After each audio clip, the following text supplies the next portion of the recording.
श्री कृष्ण शरणं मम। भगवान श्री कृष्ण परम ब्रह्म सनातन परमात्मा है। देखिए वेदों में जो परमात्मा परम ब्रह्म का चर्चा हुआ है, गीता जी में भगवान खुद कहते हैं अहम ही वेद, तो वो वेद का जो प्रतिपाद्य विषय वो मैं ही हूँ। 18 पुराणों में देखिए अनगिनत श्लोकों में भगवान श्री कृष्ण को परम ब्रह्म के नाम से सूचित किया गया है। और गीता जी में देखिए भगवान कह रहा है अहम ही प्रभु रेवच, मैं ही इस जग का प्रभु हूं। वह स्वयं परमेश्वर है, भगवान है। भागवतम जी आप देखिए, भागवतम जी में 7वें स्कंध में 15 अध्याय में 65 नंबर श्लोक पर नारद जी युधिष्ठिर महाराज को कह रहा है, हे युधिष्ठिर महाराज, आपके घर पर जो परम वंदनीय परम गोपनीय पूर्ण ब्रह्म वो आपके घर पधारे हैं। आप कितना भाग्यशाली हो। गुरंग पूर्ण गुरंग परम ब्रह्म कृष्ण मनुष्य लिंगम, ऐसा कहा गया है। जो मनुष्य रूप में वो गुर परम ब्रह्म श्री कृष्ण जी पधारे हैं। और गीता जी में देखिए वो श्री कृष्ण खुद कह रहा है मामई वंश जीवलक जीवभूत संसार जी मेरा अंश है। इसका मतलब है वो परमात्मा है और हम सब जो आत्मा हो वो उन्हीं का ही अंश हो।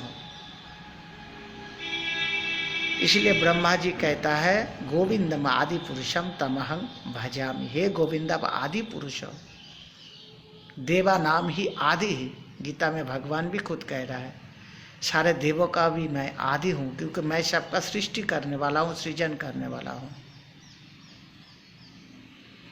तो बोलने का यही मतलब है भगवान श्री कृष्ण जी वह पूर्ण ब्रह्म है, वही परमात्मा है, वही भगवान है।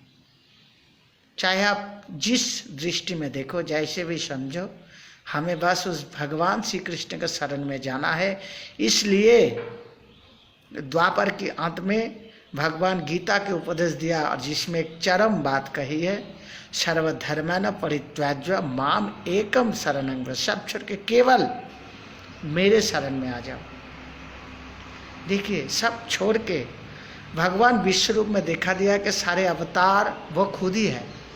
वही विष्णु है, वही राम है, वही रुद्र है, वही ब्रह्म है, वही सारे देव देवियाँ है, वही सृष्टि के हर कण कण में, यहाँ तक के अर्जुन भी वही है।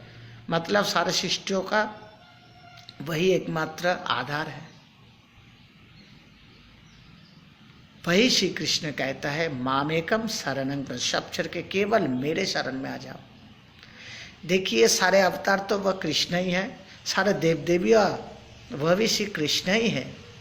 लेकिन भगवान क्या कह रहा है, वो चाहता है कि हम लोग सब उन्हीं के शरण ले। बस जैसे एक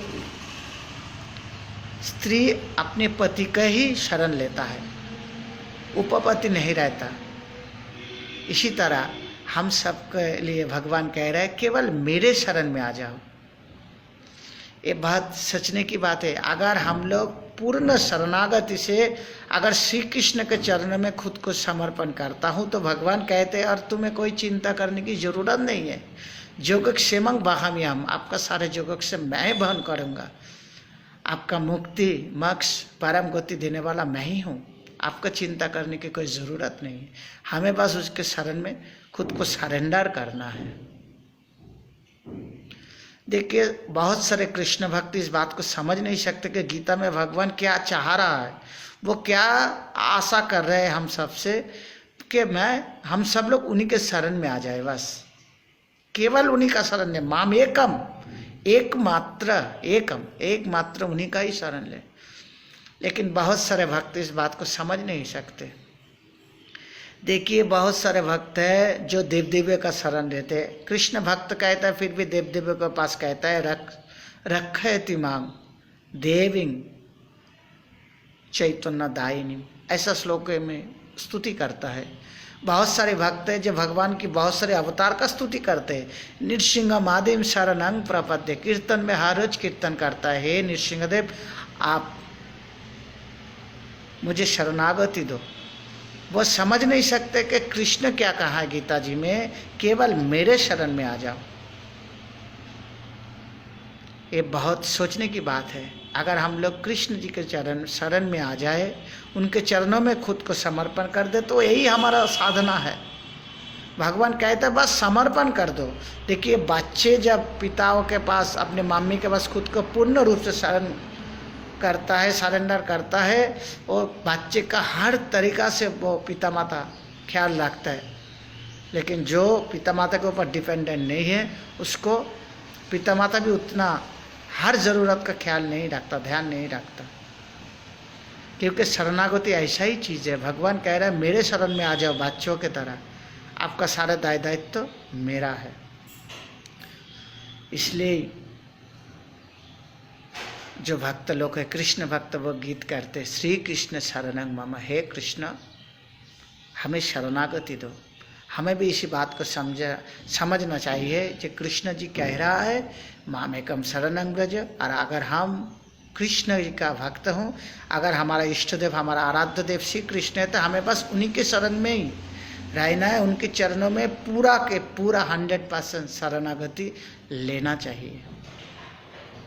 देखिए वो वृंदावन का लाडला है, और पूरे वृंदावन का ब्रज गोपियों के भक्ति में, राधा रानी की भक्तियों में वह वशीभूत है। ऐसा भी कहा गया है पुराणों में, भागवतम में। तो ब्रजवासियों के तरह, ब्रज गोपियों की तरह, राधा जी के तरह हमें भी कृष्ण का शरण लेना चाहिए, क्योंकि ब्रज गोपियों के कृपा से हमें वो कृष्ण के शरणागति मिलेगा। राधा जी के कृपा से पूर्ण कृष्ण शरणागति आश्रय मिलेगा। इसलिए राधा कृष्ण का शरण लीजिए। एक ही बात है, राधा जी कृष्ण के बिना नहीं है, कृष्ण राधा के बिना नहीं है। इसलिए राधा कृष्ण का शरण लीजिए। बस आधा से ज़्यादा भजन तो इस शरणागति में ही छुपा हुआ है। बस शरण लेकर रहिए, खुद को सौंप दीजिए कृष्ण जी में। देखिए अपने आप भजन पूर्ण हो जाएगा। श्री कृष्ण शरणं मम। राधे राधे। हरि बोल।